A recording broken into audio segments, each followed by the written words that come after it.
Just in time for Davos, a tale of greed and globalization.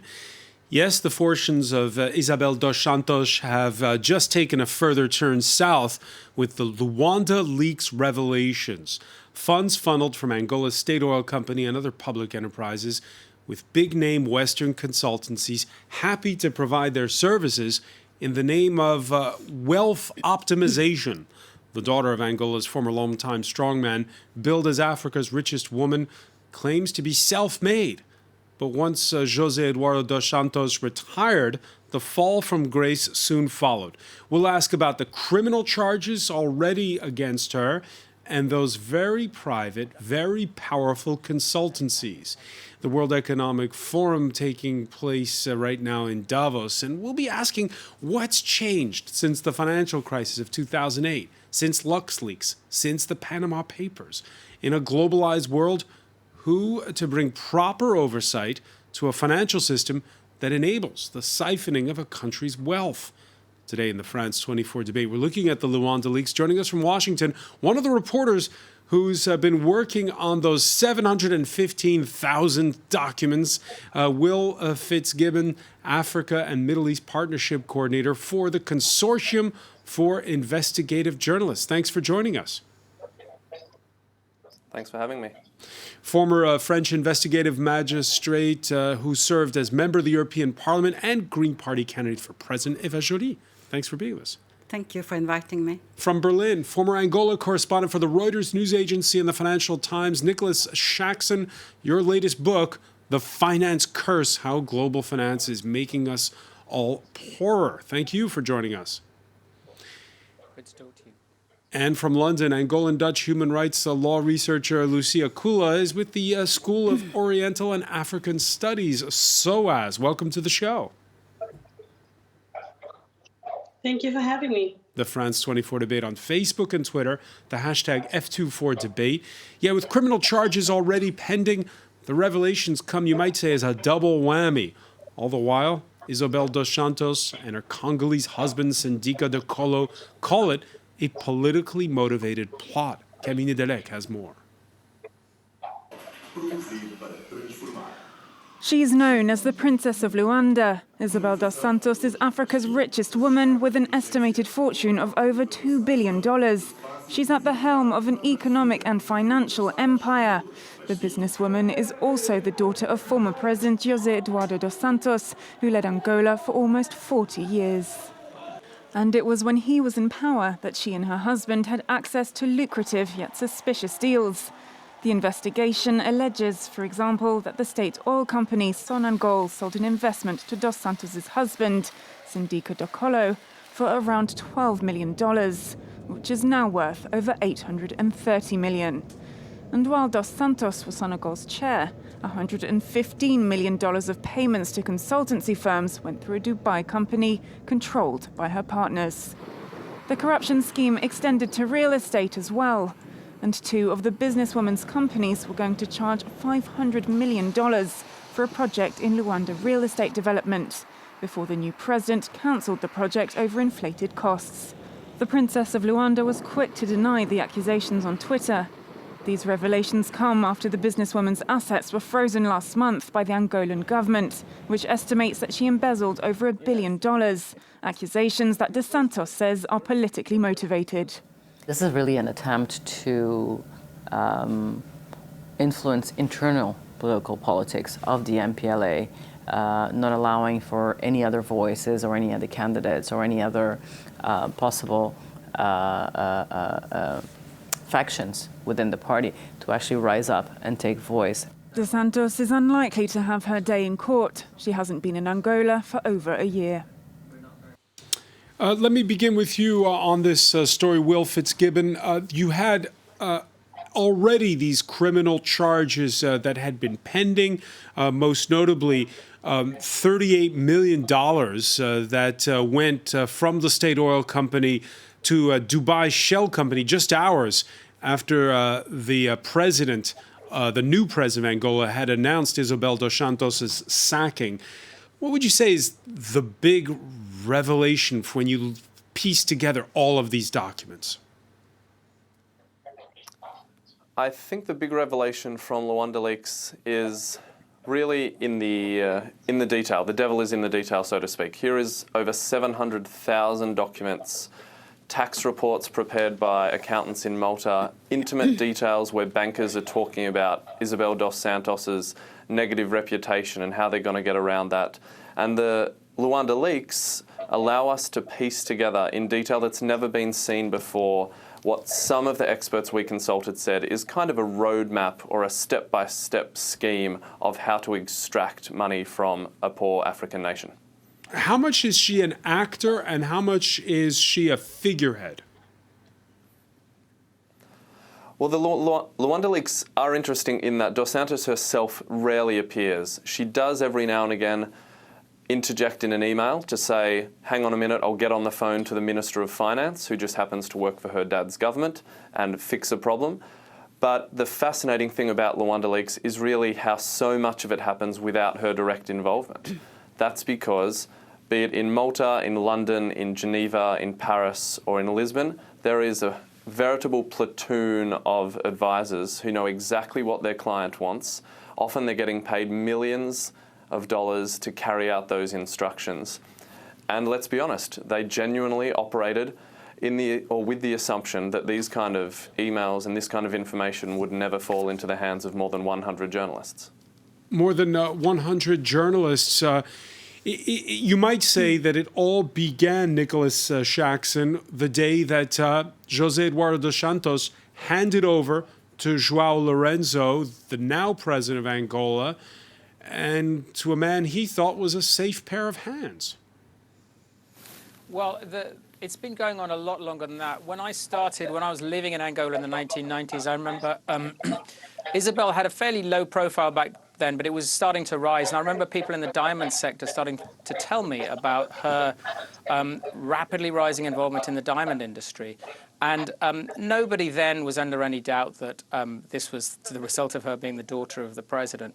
And since then, there have been an enormous amount of revelations and by Angolan sources, by international investigations about her finances and a whole coterie of senior Angolan officials. There's been scandal after scandal, enormous scandals involving billions of dollars of oil money. So what happened in 2017 when President Dos Santos finally stepped down and João Lourenço took over is that there was a bit of a kerfuffle. I think, Dos Santos and Isabel had hoped they could kind of somehow keep on to some semblance of power. But I think quite quickly they were sort of pushed out the way.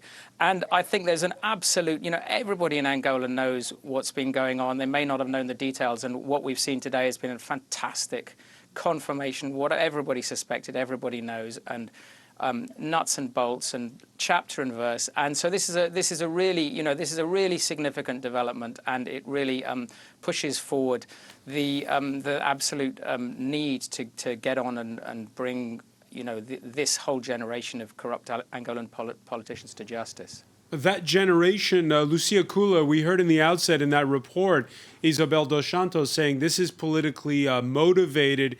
It's for one wing of the ruling MPLA to keep all of the reins of power to itself. Does she have a point? I think to consolidate the power with MPLA, definitely she has a point there. But the issue is that this goes beyond Isabel. I think one of the key points that was mentioned is this is something that has been going on time, and the aspect of Isabel herself not actually being mentioned in a lot of the documents is very crucial to what's been going on in Angola with regards to the corruption. Being able to facilitate the problem of embezzling and misappropriation of funds has not only to do with how Isabel had the opportunity to do so, but it also has to do a lot with the political environment that this was afforded for her, not only because her father was the president, but also because of the ruling party that was very much in favor of having the Dos Santos regime continue for as long as it had. Lucia, the husband of Isabel Dos Santos, who himself is in the eye of the storm in these revelations. Syndicat de Colo. He spoke to our sister station, Radio France International. He said the regime says in the name of the fight against it's in the name of the fight against corruption, but they're not taking on public companies accused of ill deeds, just to one family which is operating in the private sector. Your reaction to that statement?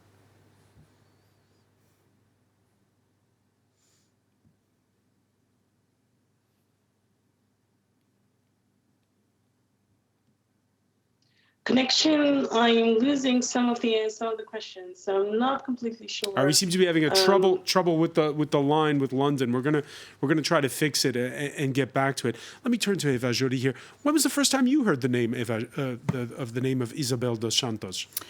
I have the impression that I have always known about her and her father. We should not forget that a long time ago, the Monetary Fund suspended help to Angola because it was lacking $1 billion a year about. So this is a familiar... $1 billion was going missing every year. Yes, and I stopped helping Angola. I think that was in the very beginning of 2000, before 2005, around there. And it was so serious, and it was known for everybody. And this was one of the reasons we started, digging into extractive industries, was because of what was happening in Angola. So these people have been robbing this country for 20 years, at least, and they are taking billions away. They are not taking hundred thousands. They are not taking money to improve their own lives, billions, in a country where 1/3 of the population is living with less than $2 a day. They are really terribly poor, and the total GDP is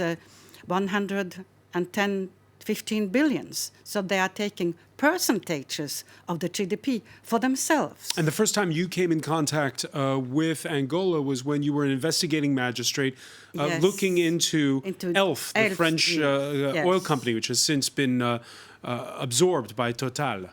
Yes, there was some deals that were totally corrupt already, and that has been judged. So, the corruption in Angola has been endemic for decades, and we also know that this corruption has been exported to Portugal.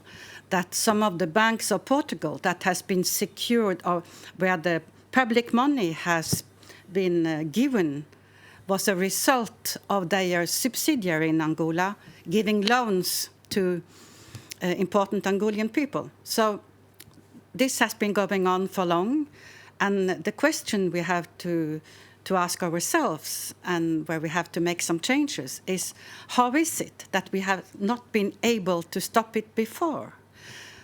And part of the answer is the corruption in the system.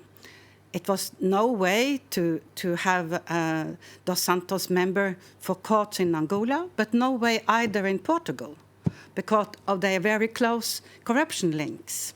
So, but this is, it's not only happening in Portugal. It's happening in most countries where they have mining industry. Yeah, because I was going to say the ICIG's Yes. report includes this Excel sheet which shows all the different companies in which the couple has assets. The 400, and 400 a lot of them are tax what we haven expect companies. to see, tax havens like the Yes. British Virgin Islands, for instance, Dubai. Dubai. But we also have on the list Portugal, as you say, and Yes. Malta, which are Yes. European Union members. Yes, we know that. As a member of the European Parliament, along with the other Greens, we really tried to fight tax havens. We had a special commission set up after the Panama Papers, because this is not the first time. In the Panama Papers, we saw that very many powerful people all over the world had societies in tax havens that are there in order to hide corruption. And we made a lot of inquiries, a lot of reports. And today the problem is really on the table. And I think we must admit that it is not the prosecutors that bring these cases to the table. It is the journalists and the whistleblowers. Now, the whistleblowers in this case, Will Fitzgibbon, let's talk about how you got a hold of these documents. There's an organization, I believe, based here in Paris, which centralizes, if you will, information coming from people inside of these consultancies, most notably? Well, ICIJ received the documents from PLAF, you're right. That's a Paris-based platform for African whistleblowers who have a track record over recent years of helping whistleblowers, very courageous men and women, often bankers, bring to light financial scandals. There were the Luanda Leaks in the Congo, for example, that came out a few years ago and that were published in Le Monde and other newspapers.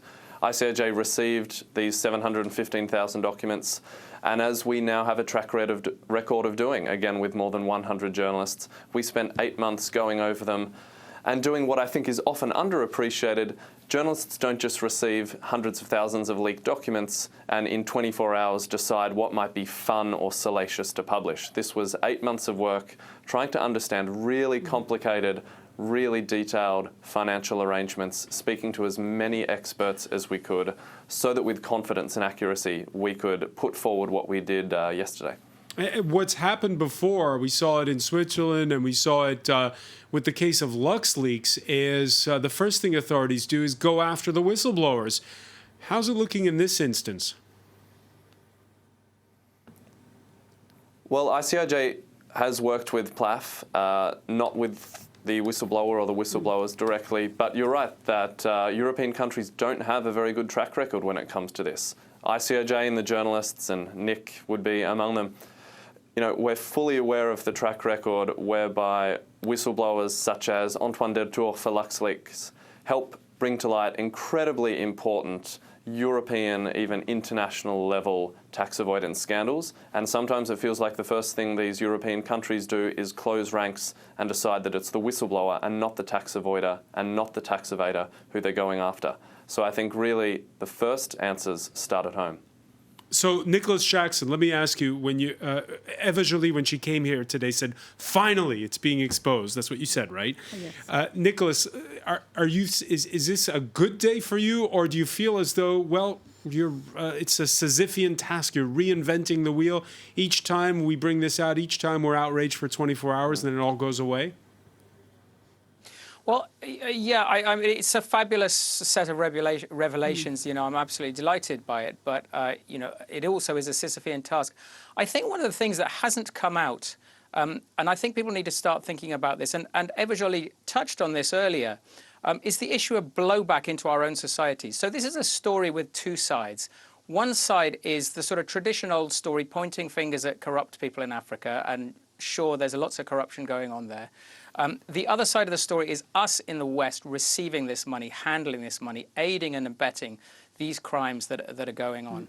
And it's fantastic that we've seen so much attention to the enablers, the intermediaries, the consulting firms, the big four accounting firms, the bankers who are actively soliciting this money, trying to get this money out. They're helping it out. They're helping capital flight, helping the draining and the looting of Africa. But if we're going to do something about this, if we're going to get serious about this, it's quite difficult. In the UK, for example, which is a central player in most of these games, it is one of the most important players in the world of offshore tax havens. There is this kind of sort of Janus-faced approach, this double approach. On the one hand, you know, we don't like looting African countries and we feel bad about it, and we don't like aiding and abetting corruption. But on the other hand, we see all this money coming in from poorer countries, and we say, well, we like the money. And that's a kind of, you know, do we like it? Do we not like it? It's a recipe for inaction. But I think one of the things that Eva Joly, you know, she effectively was the one who more than anybody broke open the Elf Affair. The Elf Affair was a massive story about corruption in the West African oil industry, including Angola. but it had an immensely corrupting effect on the entire French political system. And the Elf affair was a huge component of the dysfunction and the anger that people in France now feel about the elites and how it's playing out in the West. We have to take a very quick break. We're going to pick up on this point when we come back. Stay with us. You're watching the France 24 debate.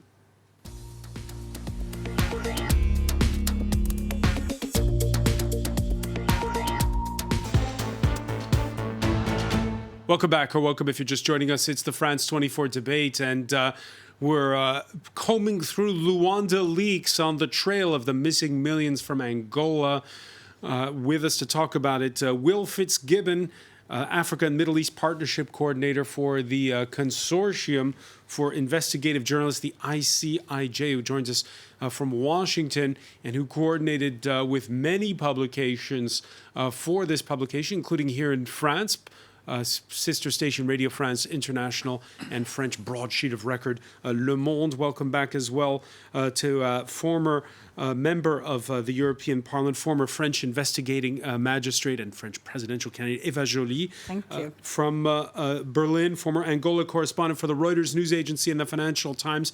Nicholas Shaxson, your latest book, The Financial Curse, How Global Finance is Making All of Us Poorer. And from London, Angolan Dutch human rights law researcher Lucia Kula with the School of Oriental and African Studies, SOAS. The news website Quartz points to a lavish party thrown at the Cannes Film Festival in 2013. There you see Sharon Stone, Paris Hilton wearing de Grisigogno jewelry. That's the Swiss company of what you could call the crown jewel of the holdings of Dos Santos' husband, Sindica do Colo. However, it sold just $5.6 million of its wares through private sales in 2013. It was a big money loser, far short of its $33 million target. Angola State Diamond Company now fears its investment of more than $120 million is gone for good. And that's one aspect in which the money's gone. But where is it gone? We'll ask our panel in a moment. And just to pick up on a point Nicholas Shaxson was making about the Western companies that are complicit in all of this. Dos Santos, she attended King's College. Her first job was in London at Cooper's Lybrand, which is now consulting giants PricewaterhouseCoopers, PwC.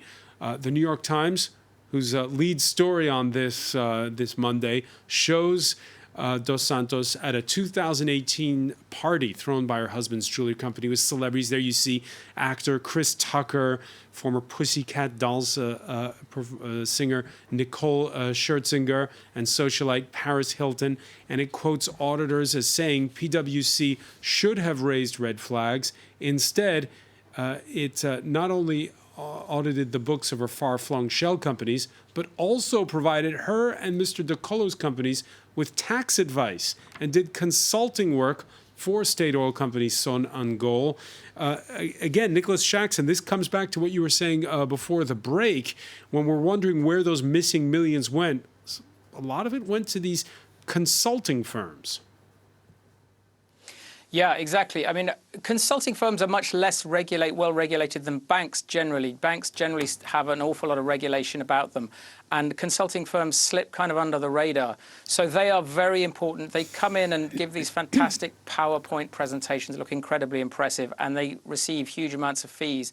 And, you know, people see them as kind of like, you know, technocratic, you know, if they come into a country like Angola, you know, technocratic organization helping Angola, you know, modernize itself or whatever. But in fact, you know, they are technocratic and they are knowledgeable, but they are knowledgeable in the service of the people in power.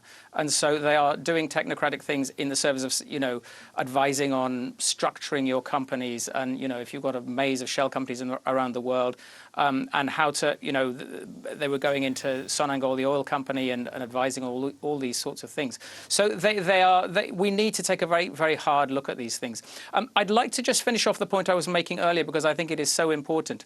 I was talking about blowback. So countries like Angola are damaged hugely by this capital flight, this illicit financial flows out through these kinds of mechanisms. But we need to understand that this stuff is really dangerous for our economies in the West. I mean, there's the Elf affair that I talked about earlier. Portugal was heavily corrupted by this stuff. Isabel Dos Santos was, buying up stakes in the Portuguese media and think tanks and so on. In the United Kingdom, there's a lot of dirty money out of, the former Soviet Union flowing into think tanks and all sorts of stuff, really corrupting the political process. Donald Trump in the United States is very significantly, his business empire is very significantly the product of capital flight out of the former Soviet Union. And look at the political blowback, look at the damage from those kinds of connections. So we need to understand that this stuff is really, really dangerous for us in the West, as well as being dangerous for those countries. But and Nicholas, I think Nicholas, once we understand that, we can do something about it. But Nicholas, it's been 12 years since the financial crisis of 2008. This isn't a scoop, what you're saying. What can be done? Well, yesterday, the IMF came out with, there's a whole new, a range of research now coming out from the IMF and others showing that when financial sectors grow too big, beyond a kind of point where they're serving the local economy, they start to harm the countries that host them. So, when your financial center is too big, the United States, the United Kingdom, for example, their financial centers are much bigger than they really should be. You lose economic growth. You lose, the report that came out yesterday from the IMF was saying, the financial center is creating great inequality in these countries. Many Western economies passed this sort of optimal point long ago in the 1980s or 1990s. And so we need to actually squeeze this stuff out of our own societies, this dirty money that's having all these corrupting influence, but also having a lot of very insidious and harmful economic effects on our own societies. And if we see it through this light, then we can start mobilizing domestic political pressure in the tax havens in places like the United Kingdom to actually stop this stuff, rather than having to rely on people saying, well, we don't like corruption in Africa and we want to do this kind of altruistic crackdown to stop money laundering. I think once we see that it hurts them in Africa, but it hurts us in the West too, then I think we really have a formula for doing something about it. Do you share Nicholas's optimism, Eva Joly? Yeah, absolutely. And I think that things are changing. And we know what we have to do. All this, we have studied it for very long. And there are two things that are not very complicated that we could do. It's better transparency. It's to have register of final ownership. Who is the beneficial owner? Today we don't know. We only find a company in a tax haven who is the owner of a company. We need to know who is the physical person who owns the company. And this is true also for trusts, and this could be put in place quickly. And would you say on that point that the United States is key? Because since the dollar... They are key, and they don't want this. They don't want this register. So what do you do when you're the European Union? Since the dollar is the world's currency, what do you do?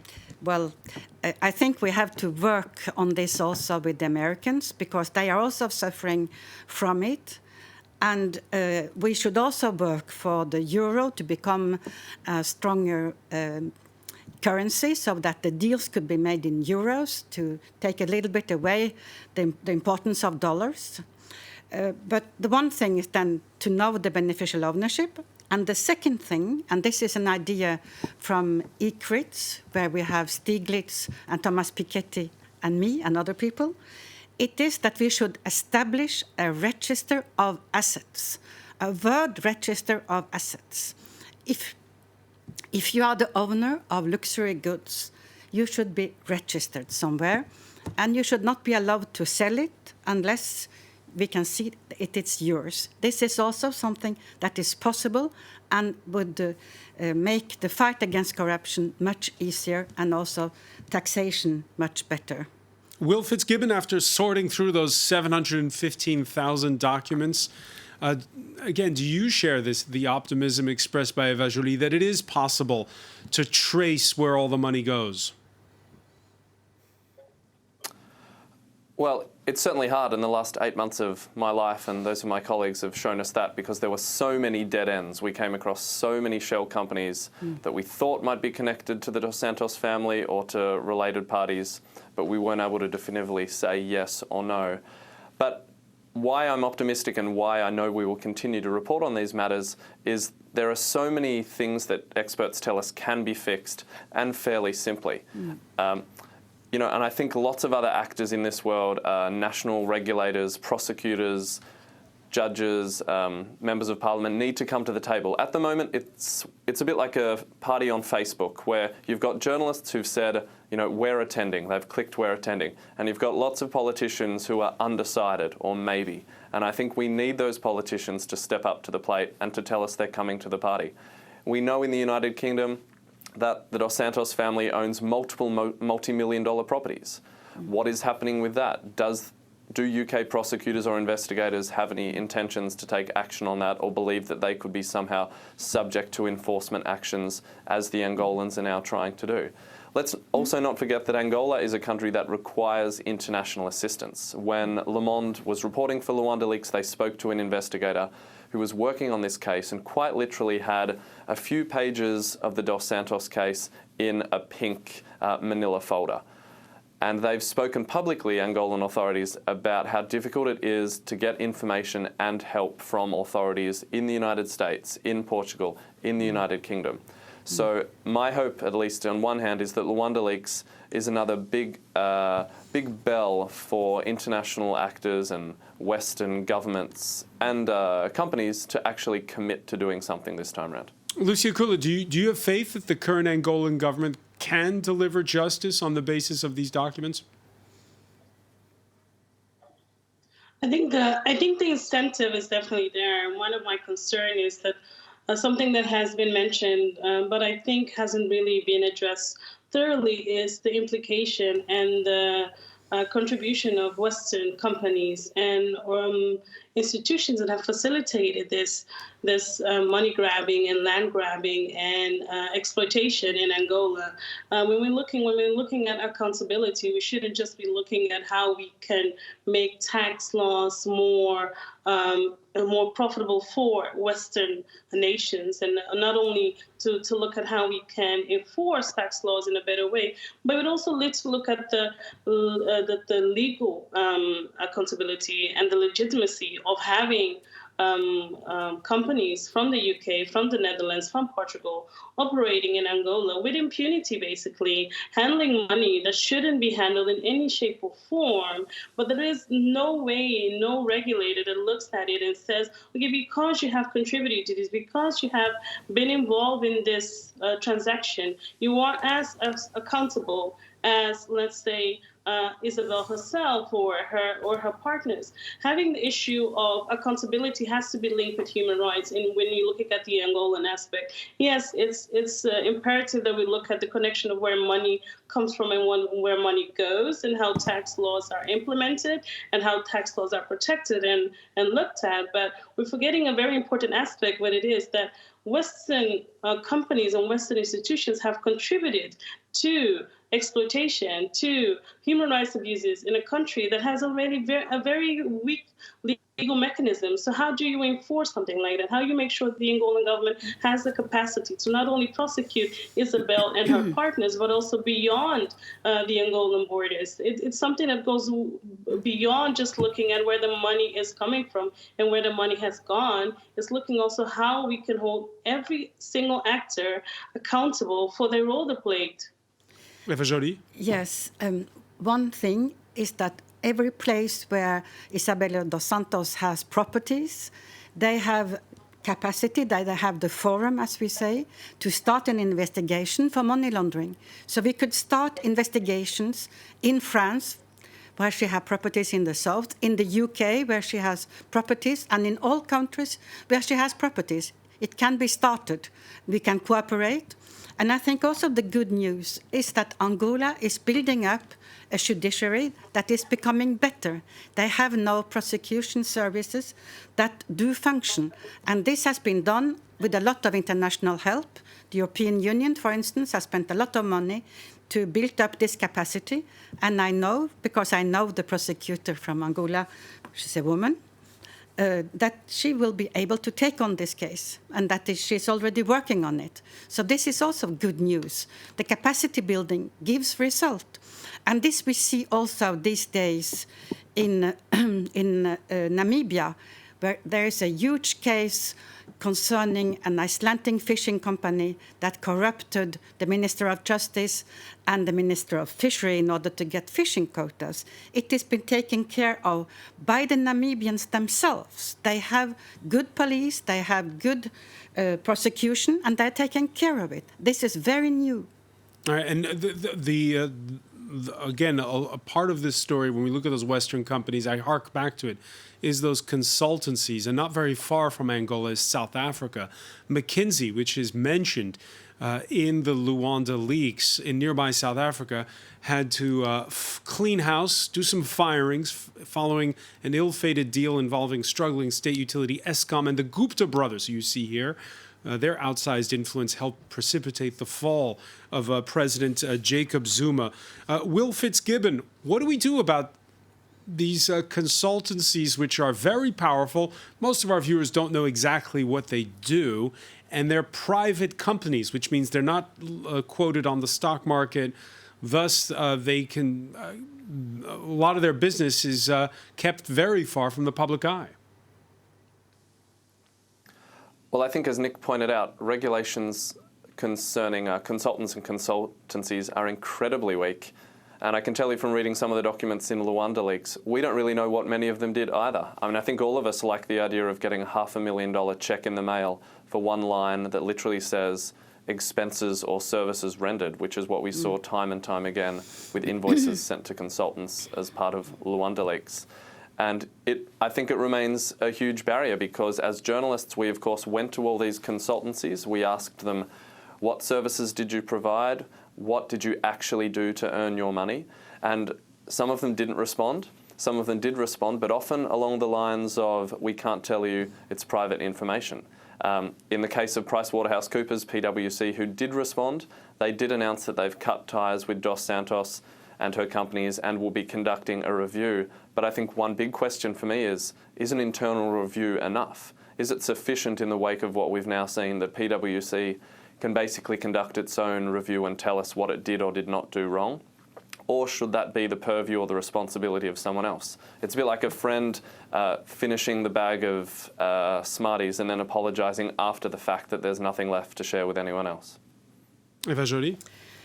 I think we have been very weak so far in not prosecuting the auditors, because... Why didn't it happen in 2008? Exactly. Because they went after banks in 2008. That is the example I wanted to take, an example that I know very well of Iceland, where I worked on the prosecution and the inquiry on this, on the banks. Here, the auditors, they didn't warn about anything wrong, although it was absolutely evident. And they didn't respect the auditing rules. And the proof of this is even at the end, they signed a compromise with the government? No, with the insolvency committee that went after the actives for a very high price. We know that the insolvency committee asked for $1 billion, and they made an agreement. So they said themselves that they were responsible. So they settled with the bankruptcy court? Yes, but you have seen this in many countries, and I have very seldom seen prosecutions. And this, we have the tools to do it. This is helping and abetting, presenting false statements, for instance. We have the text, we could do it, but it is hard work for the prosecutors. But it could already be done from a legal point of view. And then maybe to change the rules, and we have tried to do that after. They cannot stay for years in the same company, but it has not been sufficient. And I think the day when they will have been convicted, because when you are helping and abetting, you are responsible for the losses, when they will be personally responsible for billions and convicted to years of imprisonment, things will change. Nicholas Jackson, this is all happening as the World Economic Forum is opening in Davos. And we're going to hear Donald Trump on Tuesday speaking. And we live in a world right now where countries say, well, it's every country for itself. There's Brexit happening in the UK. Is the mood really towards more global cooperation? I mean, Davos for many years has been part of the problem. I mean, it is, hosted in Switzerland, one of the granddaddies of the world's tax havens. And there's been this kind of, this sort of, the CEOs of the world's biggest banks go there, and big multinationals, and they, it's a kind of festival of celebrate. It has been a sort of festival of celebration of the kind of unfettered financial globalization that we've been seeing, particularly since the 1970s, and a lot of cheerleading goes on there. And so I think now, the penny has dropped for some of the people who attend Davos. You've had the IMF now at least rhetorically saying inequality is a real problem. We need to really start doing something about this. Many others say this, accept this, pay lip service to this.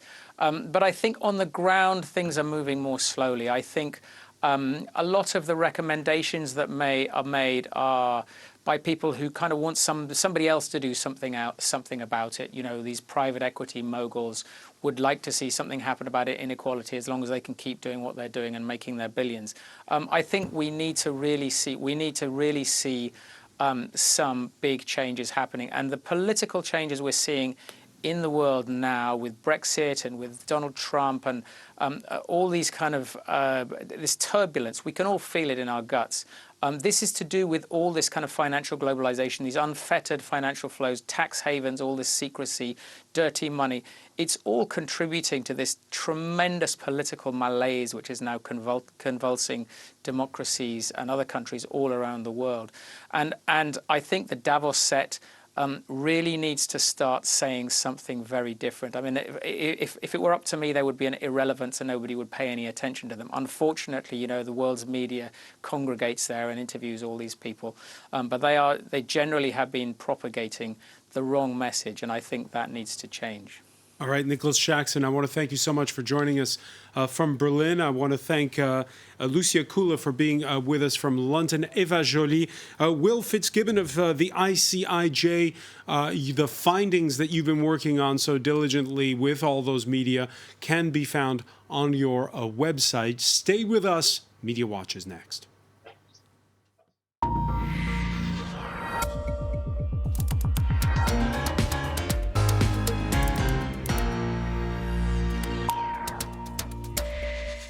And we say hello to James Creedon. Hi, Francois. So it's an extremely impressive collaborative effort by ICIJ and other media. 120 journalists across the planet working on this over several months.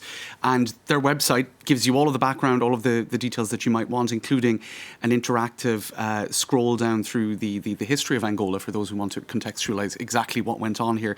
And it brings you through independence from Portugal, the civil war, a terrible, catastrophic civil war, the arrival of Isabel Dos Santos' father in power for some 4 decades, her marriage. So it brings you through all of that, a husband and a business partner. You can see here on Jeune Afrique, one of the biggest French language publications on African current affairs. This was in 2017. They were being feted as a power couple. The next oligarchy, this is a quote actually from her husband, the Congolese businessman Sindika Dokolo, and he said, the next oligarchs, the kind we see in Russia, will come from our region.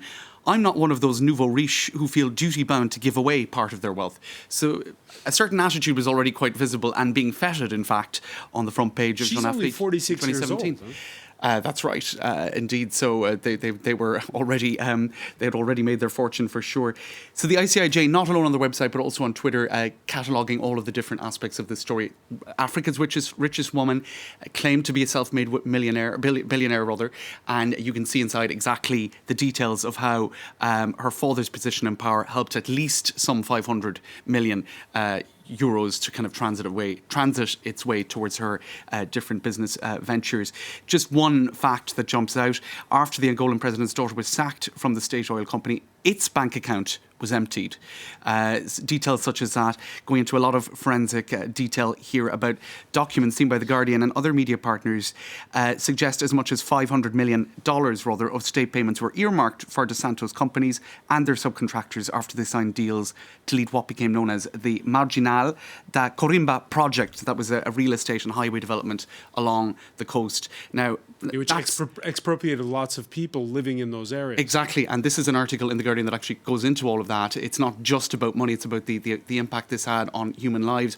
Whole developments of I suppose, more informal housing. People were just cleared out of that peninsula there and moved to another area across the lagoon. So it had a real impact on people's lives, communities bulldozed to the ground. This is one commentator saying that she really, known as Africa's richest woman, she one second, I'm losing it. Via Twitter, she was I'm trying to find the comment here that I was looking for. I might have lost it, but there were a number of comments saying people found it very difficult to read of the impact that all of this had on ordinary Angolans, and the fact that you had so much money not in any way being invested back into the country. This is a video that a number of people have shared today showing the abject poverty in some parts of the country, and some have been juxtaposing that, Francois, with the lifestyle of the Dos Santos. You showed that other tweet where people were saying, why are they targeting her? One question, Eva Joly, is her half-brother is accused of plundering $500 million from the sovereign wealth fund of Angola. Why isn't he in the spotlight, they're saying? Well, this leak is about her, but he can come, and the prosecutor can go after him as well. I mean, one don't exclude the other. Mm-hmm. And just to very quickly conclude, some people have been saying, look, we can get caught up in the corruption in Angola, a poor country, but let's not forget that ultimately this is about the failure of international rules and the corrupting influence of professional enablers, such as a huge amount of companies like PricewaterhouseCoopers and others who, well, perhaps facilitated the transiting of that cash to places that could be less easily monitored. All right, James Creedon, many thanks. I want to thank our panel once again. Thank you for joining us here in the France 24 debate.